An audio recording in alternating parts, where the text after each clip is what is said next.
Hey guys, welcome back to our urban homestead. My name is Chelsea and today we are going to be pressure canning green beans. This is from yesterday and this morning's pick. And I like to preserve as I go because if I just put these in the fridge until I have a whole mess of beans, these are not going to be any good. And I like to preserve them at their peak of freshness. April, you're a hot mess and I'm going to flip this camera around. So I do mine in pints, and I'm going to use my digital canner today because I don't think I have, like, obviously I'm not going to have enough for 14 pints out of these 2 bags. So I've got 5 pint jars in here. I've got my jars filled with hot water halfway. My timing and everything set. You're going to do pints for 20 minutes. Quarts for 30.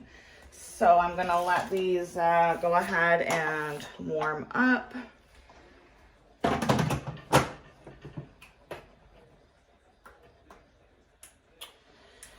And now the fun part, snapping, washing, and cutting the beans. So I'll see you in a few.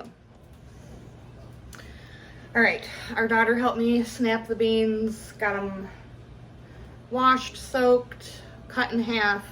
There are 2 different ways you can can green beans. One is the raw pack method, which is the method I use, and the hot pack method. Hot pack method is where you blanch your beans and then you put them in your jars, fill with boiling water. Raw pack, you do not blanch, you just pack them into the jars and then fill with boiling water. I prefer the raw pack method because I feel like it gives you a better product. I did try the hot pack method one time and the beans were absolute mush, like almost inedible. They were not very good. So I do the raw pack method. And they're delicious. I've got a kettle of water boiling. My jars are warmed. So I'm gonna empty the water and get them onto my board. I don't even know if I'm gonna get 5 pints, but we're just gonna do what we can because every little bit counts when it comes to preserving your harvest and stocking up your pantry. And green bean season really just started here. So I got about a gallon Ziploc bag between the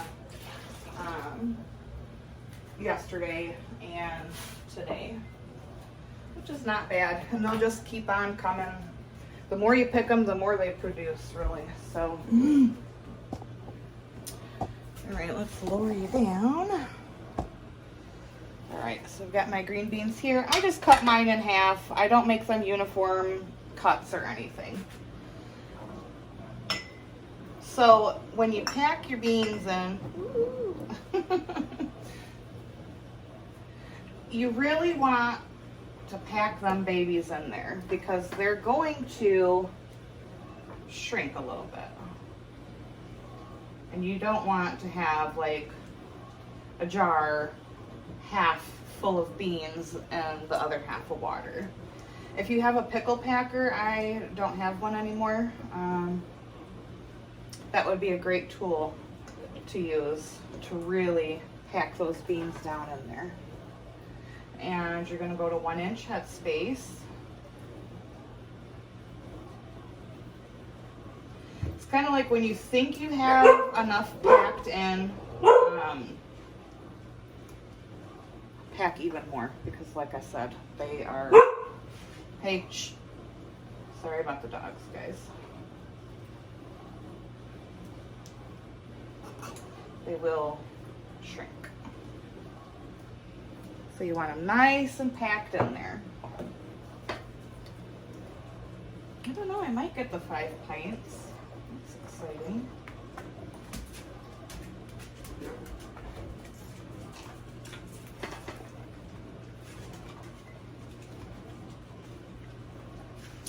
So last year I only grew beans on my arch trellises. For those of you who watch my garden videos, my bean trellises, I only grew beans on there last year, and I only had enough beans to make, I think, 4 pints. So I'm very excited that this year I'm going to be like basically almost probably tripling my bean production for our pantry. So that to me is a big blessing, and I am very excited about that.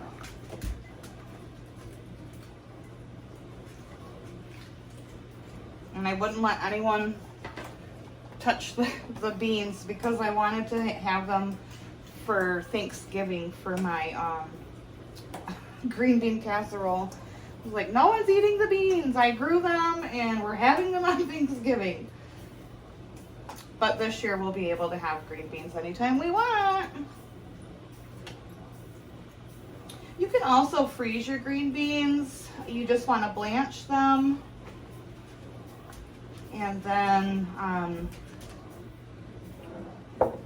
lay them all out on a cookie sheet or something like that to flash freeze them, and then put them into your either food saver bag or a Ziploc baggie.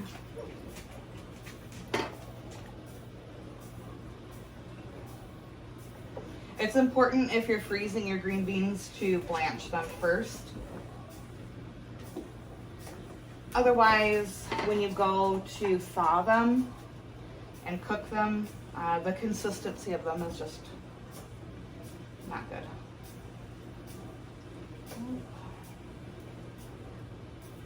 I'm trying to pick out one of the little flowers. You guys go on. Like I said, really pack those suckers down in there.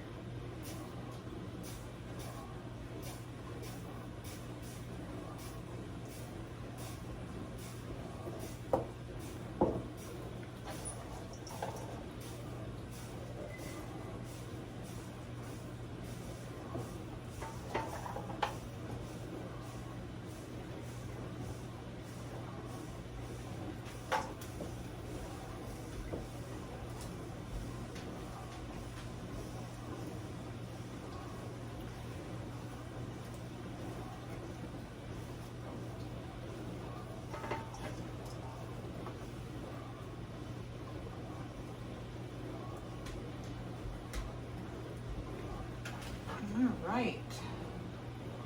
We still have a little bit left, but not enough to fill a jar. So I think we'll just eat these with some zucchini that I have from the garden. I'll just saute those up together.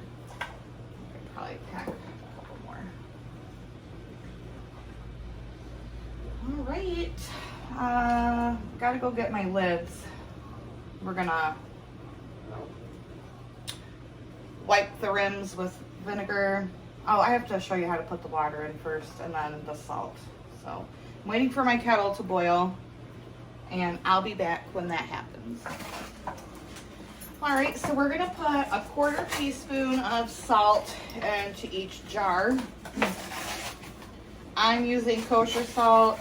If you wanna buy canning salt, that's fine. I just don't recommend that you use like iodized table salt. It will make your jars cloudy. It's idolized. You can use pink Himalayan salt too if you want. You don't know the difference. And then we gotta fill jars with the hot water.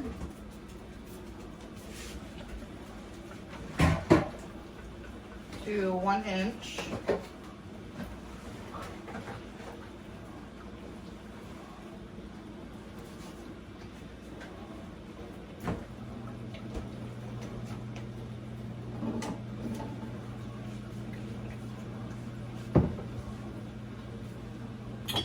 Salt is purely optional. You don't have to put salt in.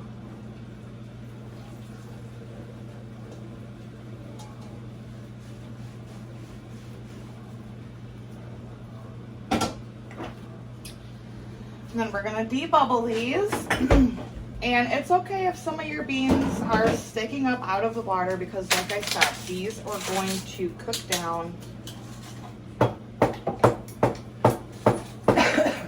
People are clutching their pearls seeing me do that.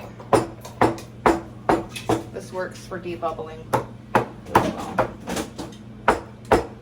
Oh, my pearls.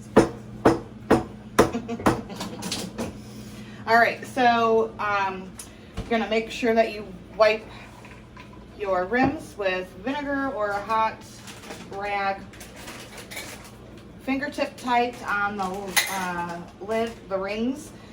And these are gonna pressure can for 20 minutes. You would do 30 minutes if you're doing quarts. And I'll show you what they look like when they're all done.